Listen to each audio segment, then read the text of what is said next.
আমার মধ্যে অ্যাকচুয়ালি একটা নার্ভাসনেস ছিল যখন তানিম ভাই আমাকে প্রথমে এই চরিত্রটার কথা বলে। তারপরে যখন এত গুণী অভিনয় শিল্পীদের কথা শুনলাম, আমাদের লিভিং লেজেন্ডস মোশাররফ করিম এবং চঞ্চল চৌধুরীকে একসাথে পাবো একটা সিনেমাতে, এটা শুনলাম।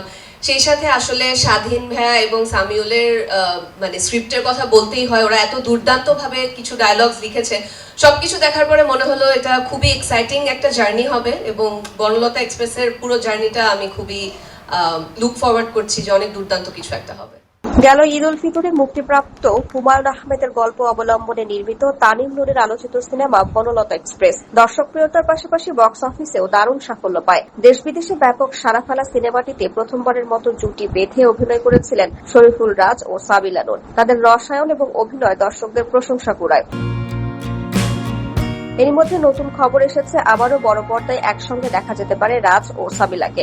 সংশ্লিষ্ট সূত্র জানিয়েছে, নাট্য নির্মাতা জোবায়ের ইবনে বকর নির্মাণ করতে যাচ্ছেন নতুন একটি সিনেমা। সেখানে কেন্দ্রীয় চরিত্রে অভিনয়ের জন্য শরীফুল রাজ ও সাবিলা নূরের নাম আলোচনায় রয়েছে। জানা গেছে, সিনেমাটির চিত্রনাট্যের কাজ প্রায় শেষ, প্রযোজনা প্রতিষ্ঠানও চূড়ান্ত হয়েছে। এরই মধ্যে কয়েকটি সফল সিনেমা প্রযোজনা করা একটি প্রতিষ্ঠানে নতুন এই প্রকল্পটির পেছনে রয়েছে। সবকিছু পরিকল্পনা অনুযায়ী এগোলে 2027 সালের ঈদ উল ফিতরে সিনেমাটি মুক্তি দেওয়ার লক্ষ্য রয়েছে।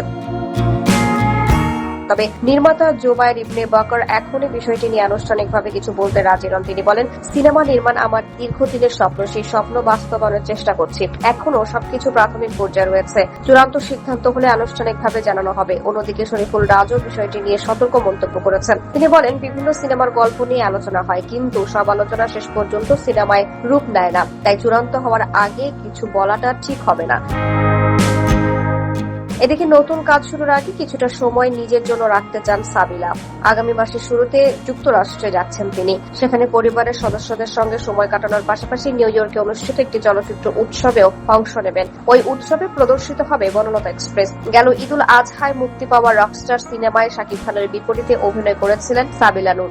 যদিও সিনেমাটি প্রত্যাশিত সাফল্য পায়নি। অন্যদিকে এবারের ঈদে শরীফুল রাজ অভিনীত কোনো সিনেমা মুক্তি পায়নি।